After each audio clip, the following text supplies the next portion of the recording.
আমাদের বর্তমান পরিস্থিতিতে পরিকল্পনা হয় কিন্তু বাস্তবায়নের পথরেখা হয় না। তাহলে তাহলে আমরা সামনে আগাবো কিভাবে? জনগণ সংস্কার বোঝে না, জনগণ পরিবর্তন বোঝে না, এইটা আমার মনে হয় খুব বাস্তবসম্মত না। আমরা যখন মানুষের সাথে কথা বলি, একদম তৃণমূলে ওনাদের উঠানে যাই, চায়ের দোকানে যাই, জনগণ বোঝে কোথায় তাদেরকে প্রতারিত করা হচ্ছে, কোথায় তাদের ধোঁকা দেয়া হচ্ছে। যখন একটা মা বলে আমি বিচার চাই, যখন একটা বাবা বলে আমার ছেলেকে আমি 7 লাখ টাকা ঘুষ দিয়ে কেন চাকরি নেওয়াবো, আমি তোকে পড়াশোনা করিয়েছি, ওনারা পরিবর্তনের কথাই বলছেন।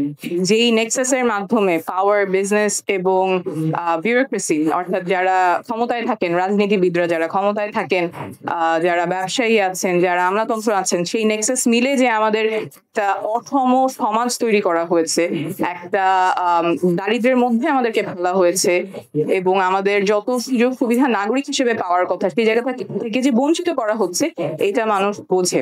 তো চিন্তা করা যে জনগণ কিছু বোঝে না, তাদেরকে হেয় করা, মনে করা যে তারা পরিবর্তন জানে না, বোঝে না, এই চিন্তাধারা থেকে আমার মনে হয় রাজনীতিবিদদের বের হয়ে আসা প্রয়োজন। তবে বাংলাদেশটা কিন্তু খুবই তরুণ একটা দেশ, এখানে আমাদের 56% 25 বছরের নিচে। তো এই বিপুল জনসংখ্যাকে আমরা যদি রাজনীতির সাথে সম্পৃক্ত করতে না পারি, সেটা আমাদের ব্যর্থতা হবে। এবং আমাদের সামনে খুব সুন্দর একটা সুযোগ এসেছে, যেখানে তরুণরা রাজনীতির সাথে সম্পৃক্ত হচ্ছেন, তারা চিন্তা করছেন দেশের জন্য কিভাবে তারা অবদান রাখবেন, কিভাবে তারা দেশের হয়ে কাজ করবেন। এবং রাজনীতিবিদদের দায়িত্ব হচ্ছে এই তরুণদেরকে কিভাবে রাজনীতিতে সম্পৃক্ত রাখা যায় সেই পরিবেশটা করে দেওয়ার জন্য।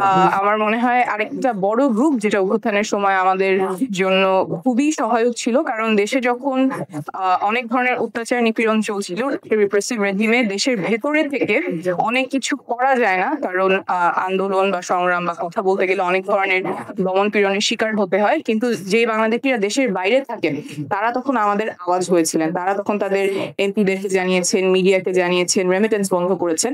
এই মানুষগুলো যাতে আমরা আমাদের ভবিষ্যৎ পথরেখায় ইনক্লুডেড রাখতে পারি, আমাদের বাংলাদেশিরা যারা শুধুমাত্র ভৌগোলিক সীমানার মধ্যে আছেন তাদেরকে নিয়ে নেওয়ার চিন্তা করে আমাদের গ্লোবালি যে বাংলাদেশিরা আছেন তাদেরকে নিয়ে যাতে আমাদের ভবিষ্যৎ পথরেখাটা হয়।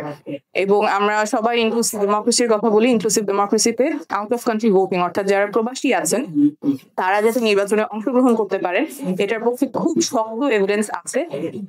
এই আগামী নির্বাচনেও যাতে তারা ভোট দিতে পারেন সেটা নিয়ে এক প্রতিশ্রুতি আছে।